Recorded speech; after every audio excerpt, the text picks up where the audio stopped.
Okay, game.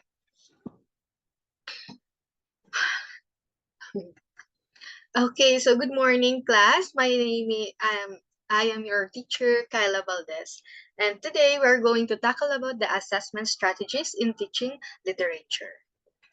But before that, let me provide the lesson objectives, and at the end of the lesson, the students will be able to first identify the importance and various types of assessment strategies in teaching literature, then compare and contrast the types of assessment strategies in teaching literature, and apply the assessment strategies to a real-world teaching environment.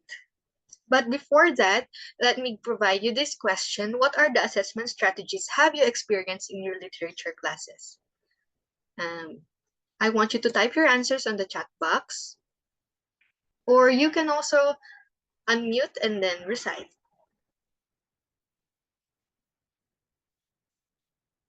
Quizzes? Anything else? Writing essays. Writing essays?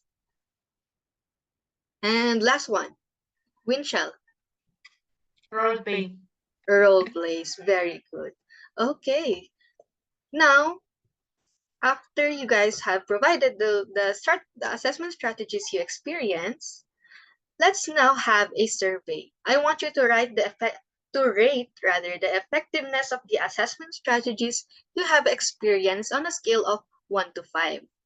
So, are you ready? I want you to first bring out any paper and a pencil pen for you to write your answers. Are you can kindly raise your papers or boards if you already have prepared? All right, there you go. So, now let's start. First would be essays, as mentioned a while ago. How would you rate it? Is it 5? Okay. How about for the others? Mr. Mr. Saliz, what's your answer? 4. Okay. How about for quizzes? Oh, na-mention nyo din kanina. 3. Okay. 4. So let me ask you a question, Miss Isabel. Why did you rate it as 3 for quizzes? I think it also depends on my learning style because I'm more of the type of learner who likes to reflect.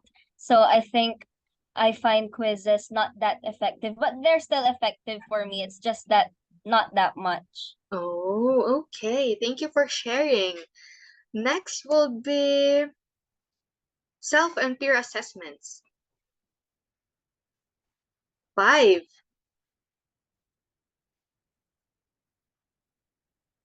4. Okay, Mr. Solis, why did you say so?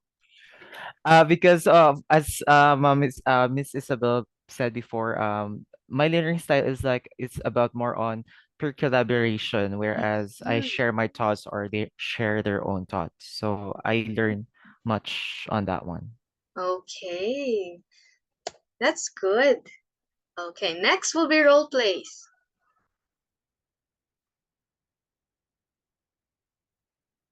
Boards up. 3, 4. Okay, how about for Winchell?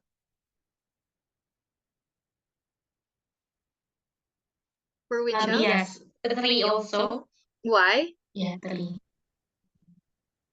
Since I am, my learning style also, for my personality, I would prefer to be more on written since I really not into interaction. All Yeah. right. So I see based on your answers, your assessment strategies depends on your preferences, on your learning style.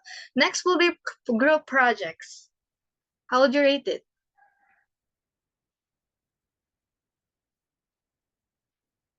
4 and 3. Okay, 4 and 3. And last, multiple choice tests. 5 and 3. All right. So you have seen the common assessment strategies that is provided here, and as we move on to our lesson, you are going to encounter more of the assessment strategies. Now let's start with defining what is literature. So Mr. Solis, please read the screen. Literature is a collection of written works. It includes imaginative works of poetry and prose, known for their author's intentions and their artistic quality. It refers to creative writing such as poetry, drama, fiction, nonfiction, and sometimes journalism and songs. All right, thank you. So here it says that literature is a collection of written works. Basically, it is the books that we read in different genres, such as in fiction or nonfiction, prose or poetry, and so on and so forth. So here it is mentioned that it is an author's intention in intention to convey a message, and this could be self-expression, personal experiences, or it could also communicate moral lessons. What else? It also mirrors societal and political issues. Most especially the nonfiction books.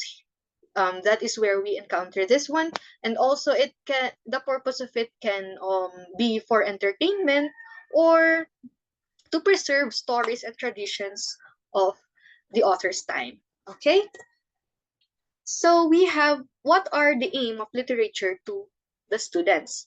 So remember this acronym KEBIT.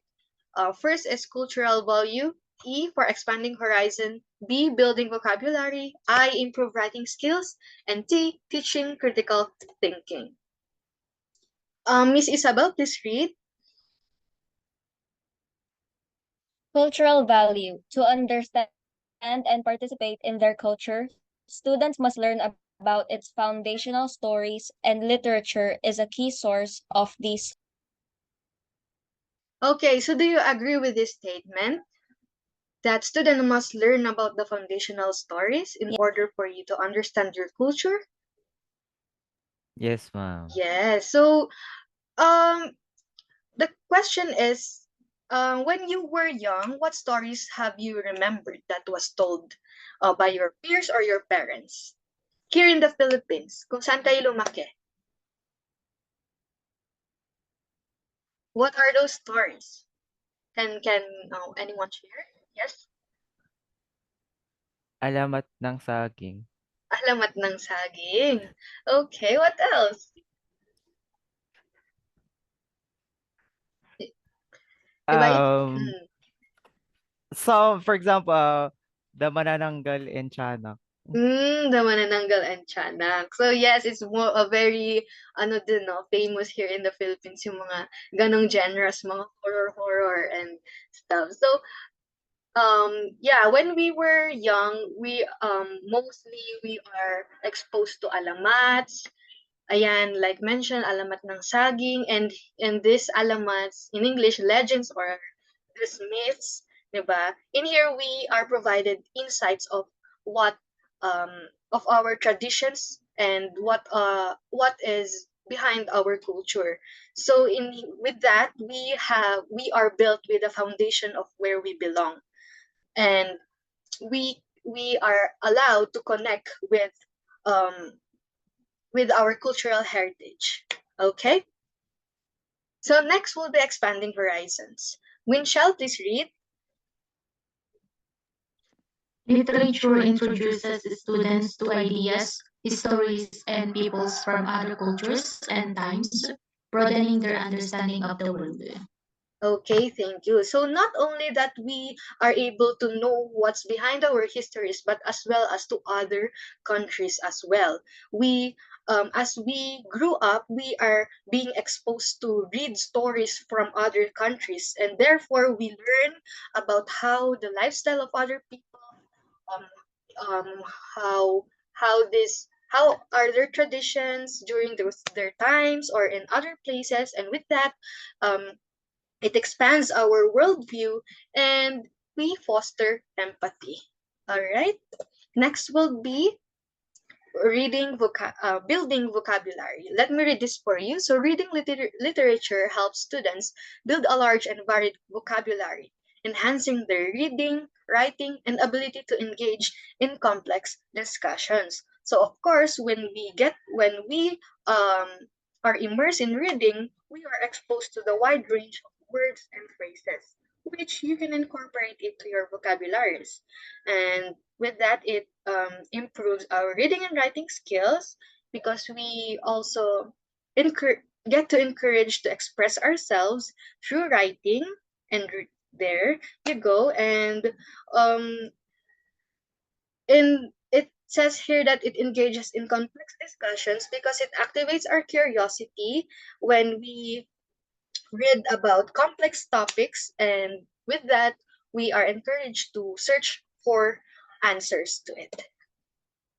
So, not only reading skills, but also it improves our writing skills as students who read literature gain a better understanding of language, which improves their writing skills and helps them learn different writing styles. So I mentioned a while ago that we also get to express ourselves in writing, and with this we could write in a creative manner or in various writing styles, um, allowing us to try in the author's way of writing.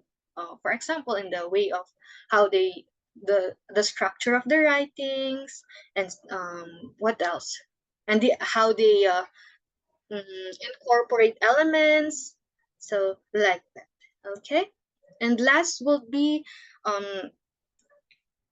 last will be it teaching critical thinking. Of course, literature encourages critical thinking by exploring themes, characters, and historical context, allowing students to analyze and compare text. So there you go, as it was mentioned that we get to introduce by complex topics. Now we are prompt to think critically about the deeper meanings or the what yes, the deeper meanings, as the authors use different styles. Like, for example, they incorporate symbolisms, and with that, it is not directly that it was told. It allows us readers to explore or to discover what is behind the meaning of the text. All right. Now, what we now know what is literature. Now, what is assessment? Mr. Salis, please read. Acts of gathering information daily to understand individual students' learning and needs, and assessment is the systematic basis for making inferences about the learning and development of students. Okay, thank you. So assessment, if we say assessment, it is a process of gathering information. So we consistently um assess or gather this informations, what the students learn, or what the students um what the students learn during um or during and after the lesson. And this can also be, for us teachers, it could be a basis of the effectivity of our teaching strategy. It allows us to draw conclusions about the students' learning, and it also gives us the idea that if it also gives us the idea if we are able to cater the needs of the students. Okay.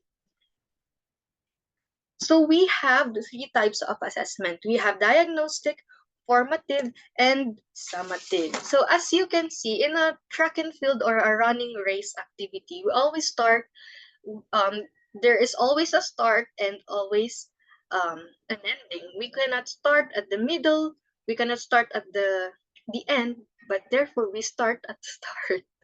Yeah. And for also for in assessing, uh, we learn it, we assess students before learning, and it is called diagnostic assessment. So it is administered at the beginning of the course. um, Here we grasp the prior knowledge of the students, So answering the question, what does the student know? Then after that, we jump to the process, the ongoing, during the discussion, if the students are learning, how are they mastering? And in here, there is an ongoing feedback between the students and the teachers. And then last, we also assess, we assess how they learned, how the students, yes, how they learned and their performance comparing to their peers. And this is called the summative assessment. Okay, so rundown, we have diagnostic assessment, formative assessment, and summative assessment. Okay, so these are the varied assessments. There you go. So for pre-assessments, I bet you encountered already the KWL chart, the survey, like what I've done a while ago, and so on and so forth. Here also for here the formative assessment, summative assessments, we have debate, we have right there. So what are the assessments you haven't tried yet among these? Anyone?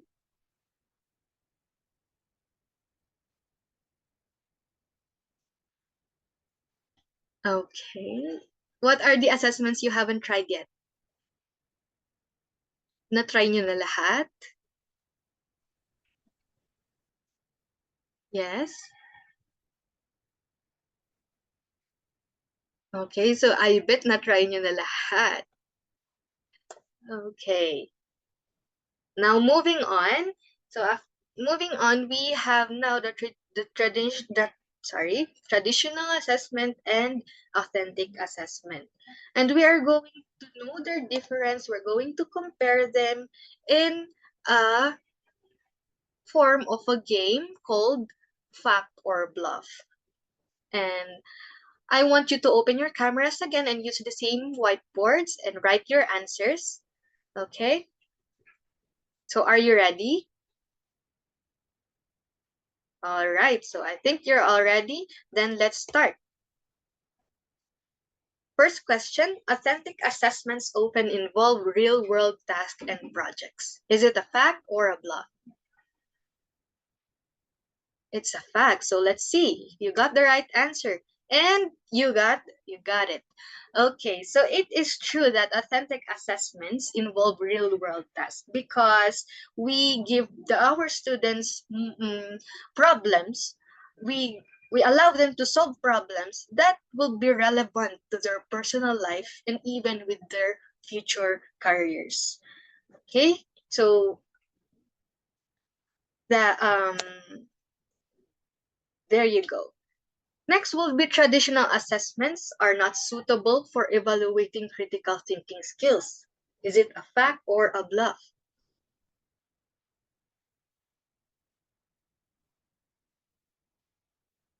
Bluff.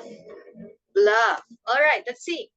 And very good, you got it right. So, um, can I get your opinion about this one? Why is it traditional assessments not suitable for evaluating critical thinking skills? Anyone?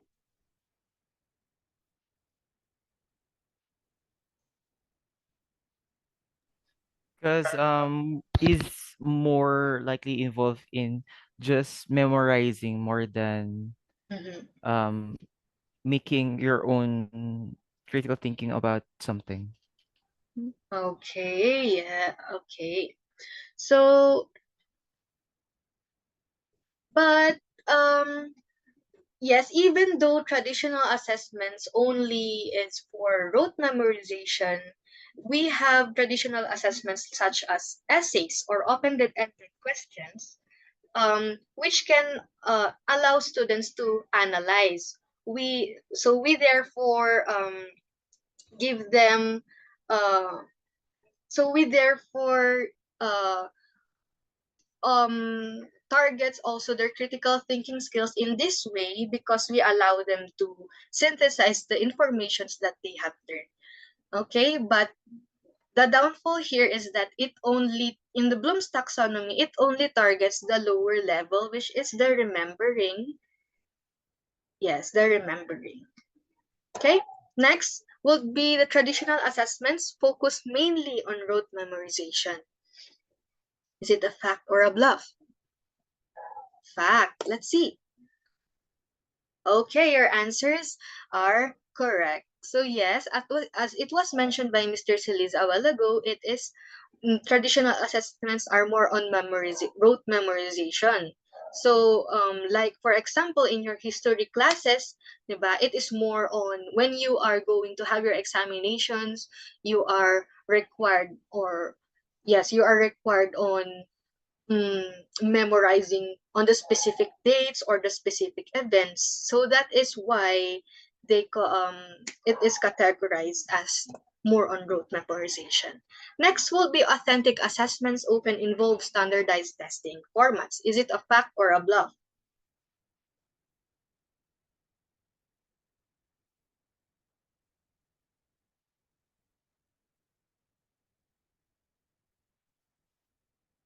Boards up.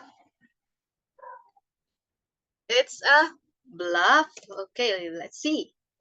Okay, your answers are correct. Yes, because um uh, here authentic assessments is its aim is to assess students' abilities and skills, not only than recalling informations. Okay, so that is why authentic assessment. So that is why this is bluff. Next would be traditional assessments are always more effective than authentic assessments. Is it a fact or a bluff? Bluff. Bluff. Can I get your opinion, Miss Isabel? Why? Okay, you got it right. Um, I think it depends on the student. Some students may think traditional assessments are more effective, while others think that authentic assessments are more effective. So I think it is a bluff because it says here that it is always more effective, and I don't think that's the case.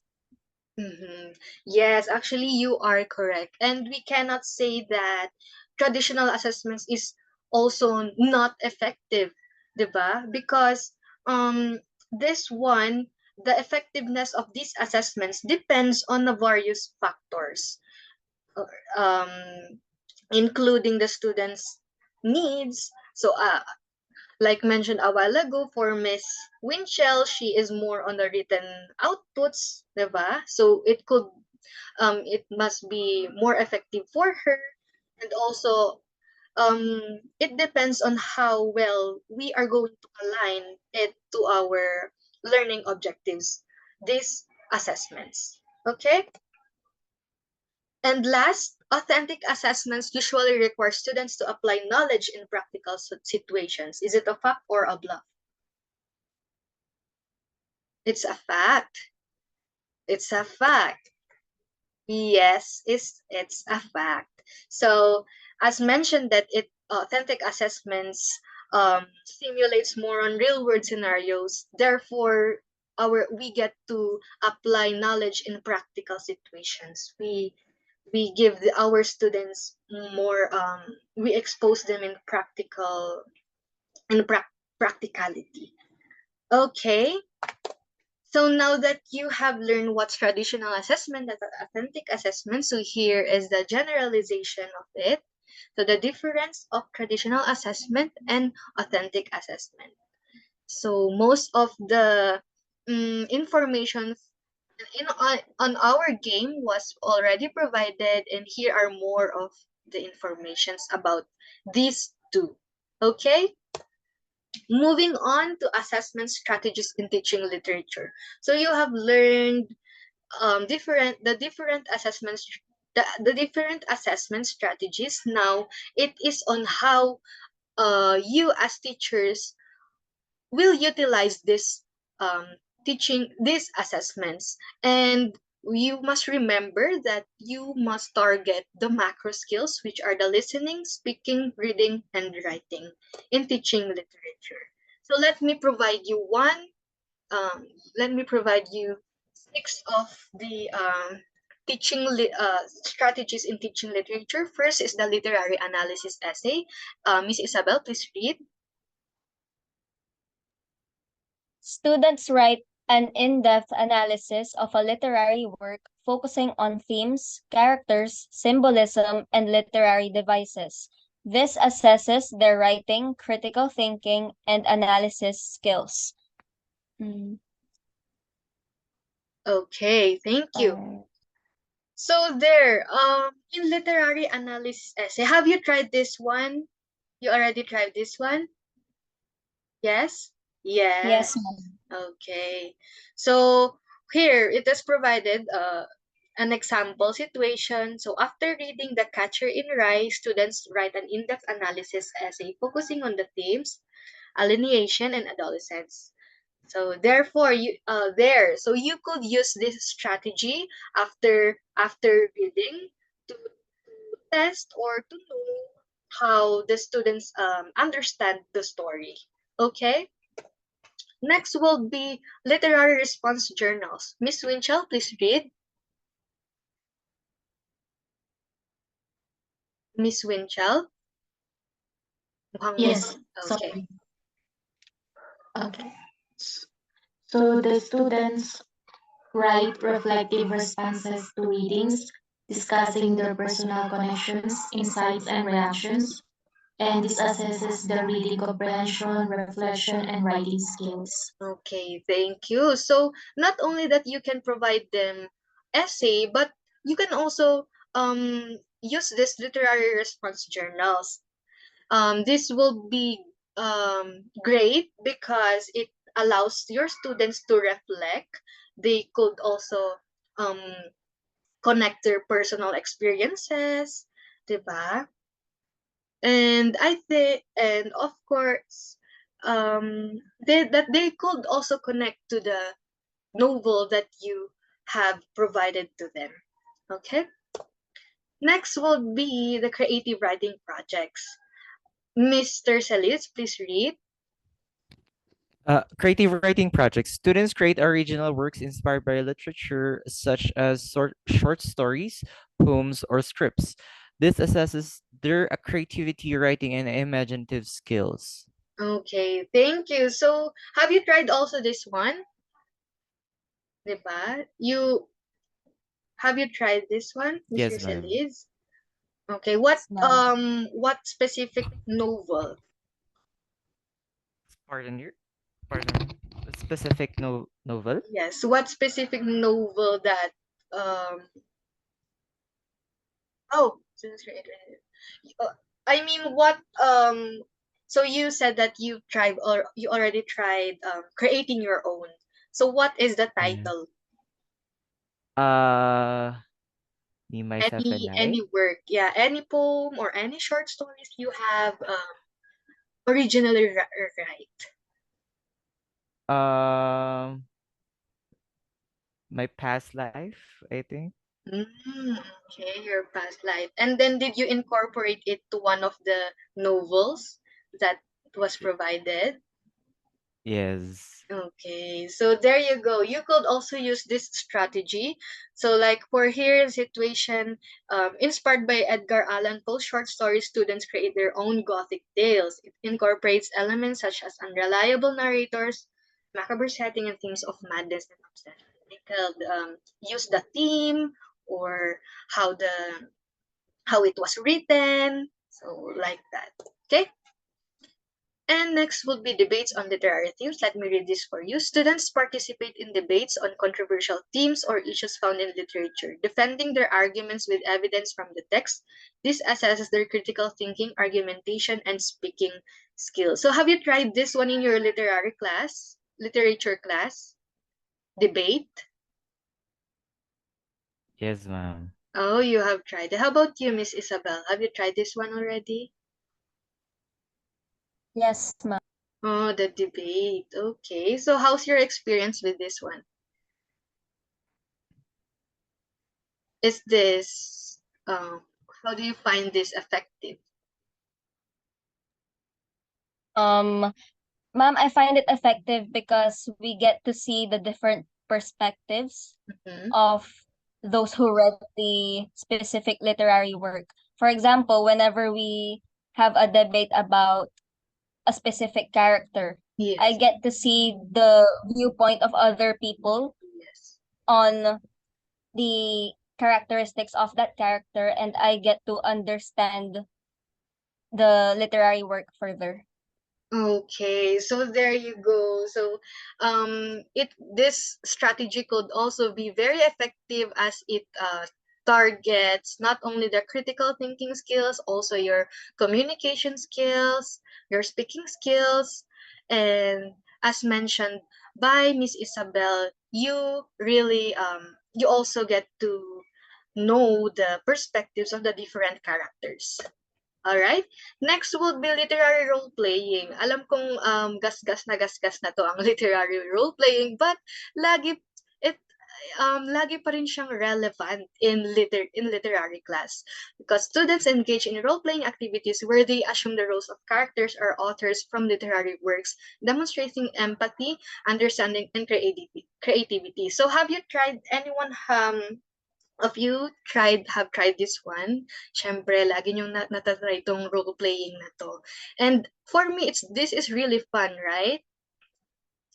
When you get to try to portray the characters, for example, here in Romeo and Juliet, ano na yung mga na role play niyo na novels? Mr. Saliz, would you like to share? Ma'am Alice in Wonderland. Oh, Alice in Wonderland. That's good. Okay, so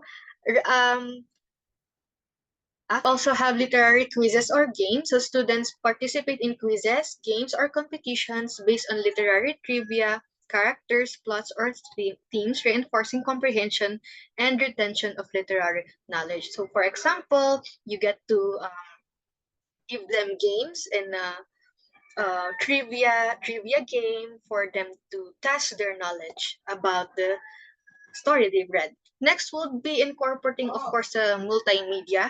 So students produce multimedia presentations. You incorporating visuals, audio, and technology to analyze and interpret literary text.